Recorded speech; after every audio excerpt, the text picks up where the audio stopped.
Over the past 4 years, I've created content almost every single day. And through this, I've been using my Sony a6400. This is an 8-bit camera, and it has really helped me progress in my content career. But I've struggled a lot with trying to find the best settings for an 8-bit camera.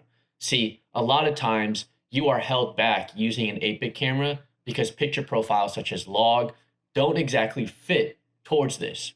And so today I'm going to be going over what I think the best picture profile is for you and how to sort of understand the different circumstances in which you would use either log or HLG2, which is what I've been using for the past couple months, and I've absolutely loved it. Now, on the Sony a6400, if you are filming in log, you should be filming in SLOG2. Now, I know a lot of people say, oh, SLOG3 is king, blah, blah, blah, blah, blah. SLOG3 is made specifically for 10-bit cameras. Now, using SLOG3 on Sony a6400, you can obviously do it. It's an option, but you would be losing so much detail because on an 8-bit camera, you have millions of less colors available than what you would have on, for say, a 10-bit camera.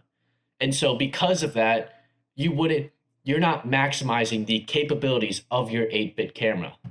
And that's why SLOG2 is made, is because it is a log profile that better fits the 8-bit cameras. But that isn't to go to say that SLOG2 doesn't have its downsides. Now, when I was first starting on social media using this camera, I was filming on SLOG2 strictly.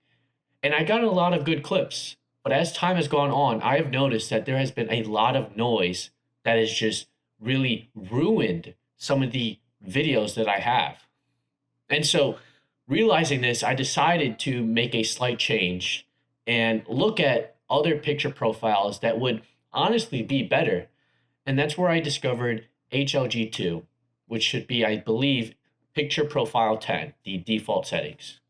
And so what I'm going to go over today, guys, is the differences between SLOG2 and HLG2 and how you can best understand which picture profile you should use and when. Now, I still think there are very certain circumstances where SLOG2 would work really well. And one of the things that I love about log is maintaining the details in the highlights and the shadows. That is one of the best things about filming in log. Now, if you don't know what log is, I would highly suggest you click off of this video and you go watch a video on what log is and why people usually film in log. Maybe I can make another video about that, but there's a lot out on the internet right now. That's why you would film in log, is because it compresses the video, maintaining the darkest parts and the lightest parts of your video, so maintaining all that detail. But as I said, with an 8-bit camera specifically, there are some downsides, and I'm going to go over it with you guys today. Now, let's go ahead and hop into our video editing software. And so I have two different clips that were filmed here. One of them was filmed in HLG2, and the other one was filmed in SLOG2. And you'll be able to see the clear differences when it comes towards using these picture profiles. So let me just paste this on my timeline. I will get rid of the noise for you guys. All right. And then I'm just going to put the conversion LUTs and show you guys really what it would look like if these were in the perfect settings. We'll hide that for now. So let's look at our video here. Now, this was filmed in SLOG2, and it's almost perfect, right? Sure, you could argue that maybe the exposure was slightly a little bit lower than it needed to be. So ideally, SLOG2 should look like this. But as you see on this waveform RGB graph, it's very compressed. And so what that allows you to do is maintain details once you convert it in the darkest parts of the image, which would be places like this, and the lightest parts, which would be up here. You can't really tell, but there's a light source there. And so that's why a lot of people film in log. But one of my issues with log, SLOG2 specifically for an 8-bit camera, is that once you actually convert it, if we zoom in, look at how much noise. I mean, we have a whole bunch of color noise. Now, you can go ahead and obviously fix that by adjusting your footage, making it slightly darker, and doing things like this, and it looks a little bit less um, noticeable. But let's say, for example, let's just do a little bit of correcting of this video. It's not that noticeable, but there's some times where if you are not on the base ISO, now the base ISO for SLOG2 is 500 ISO. So you need to be filming either on 500 ISO or you don't, or the second that you move your ISO any higher, that's where this introduces a lot of noise. And so the reason why I say this is because this right here can be very noticeable for very different circumstances, especially when your setting is very dark.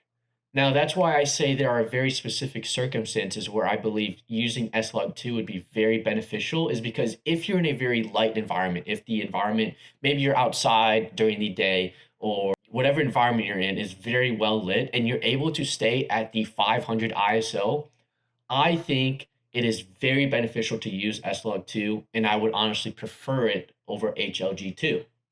Now, this is SLOG2, it's been corrected, and sure, like, it looks great, but even if you look up top here, zoom in, look at all this noise. We have this color noise here, the colors are just completely off. And so even right up here, you can see there's a little bit of green, there's some red. And so that comes with filming in SLOG2 on your 8-bit camera. And that could really hurt some of your, this is great footage, it looks great, but when the colors look like this, it'll really ruin parts of the video. And so when I look at this, I think, okay, what other picture profiles can I use that might be even more beneficial? Now, this wasn't filmed on the base ISO of 500, and that's why we had to, that's why all this noise is here, because I actually had to increase the ISO in order to get proper exposure for SLOG2. Now, that was our SLOG2 footage. If we look at our HLG2, the reason why it's called HLG2 is because it is called a hybrid log profile, which means you still get a slightly compressed video. But if we compare it to this video, it's not as compressed. This is so much more compressed than this video. But in this HLG2 profile, we're still maintaining the darkest parts of the image and the lightest parts of the image, which would be around here. And so when I use a conversion LUT, HLG2 to Rec 709, we're still able to maintain every single detail of this video. And if we actually zoom in, well, unfortunately, I did not focus right.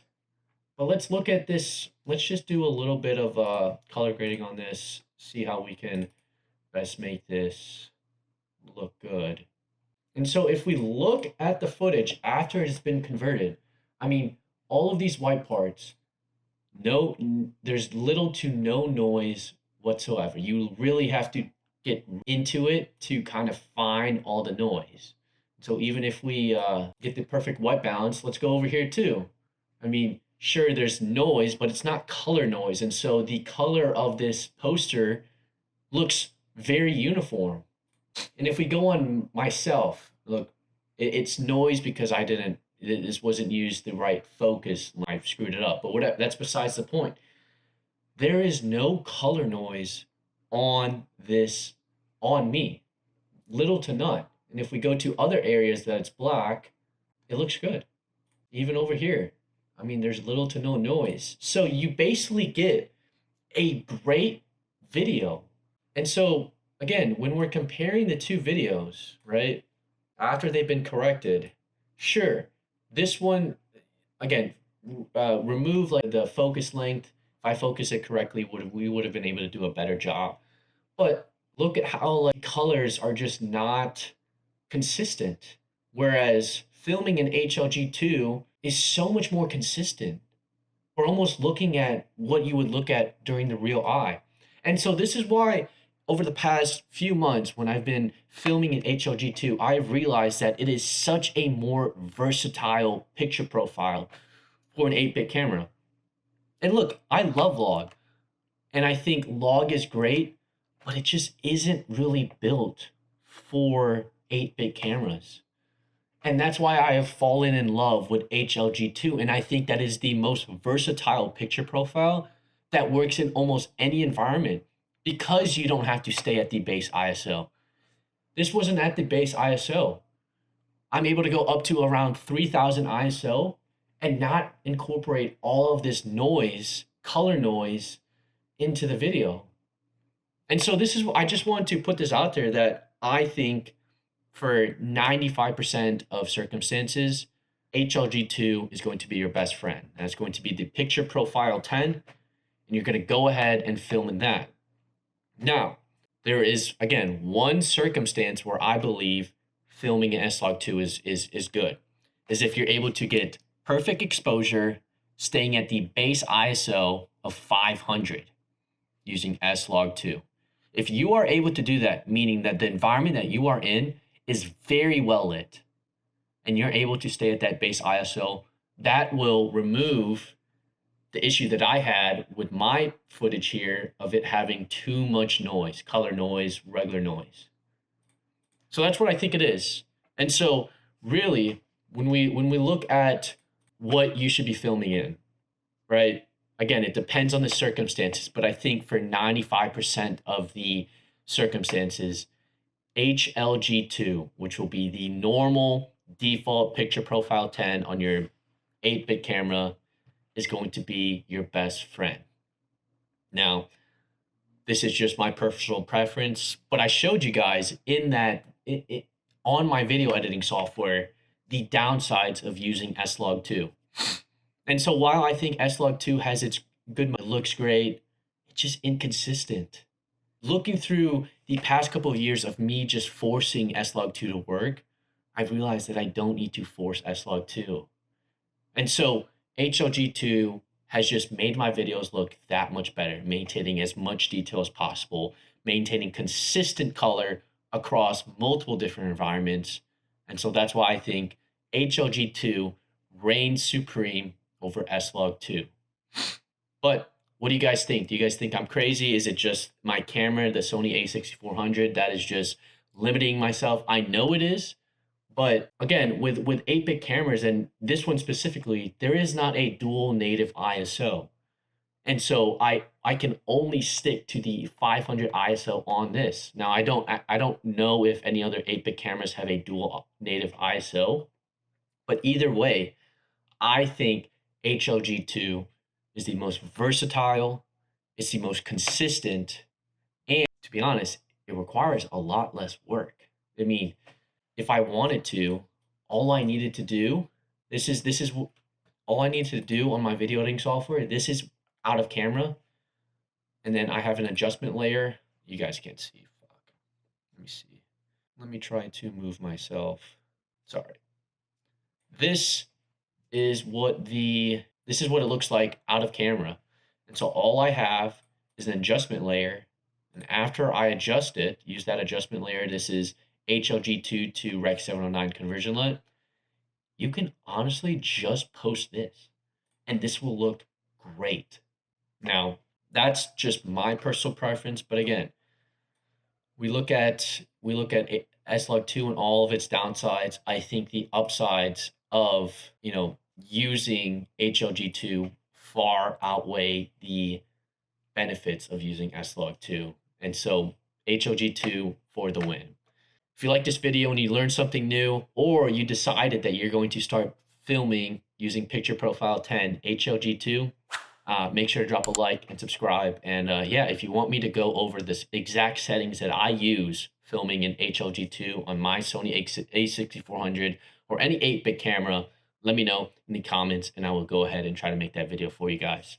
I love and appreciate you guys, and I will see you in the next one.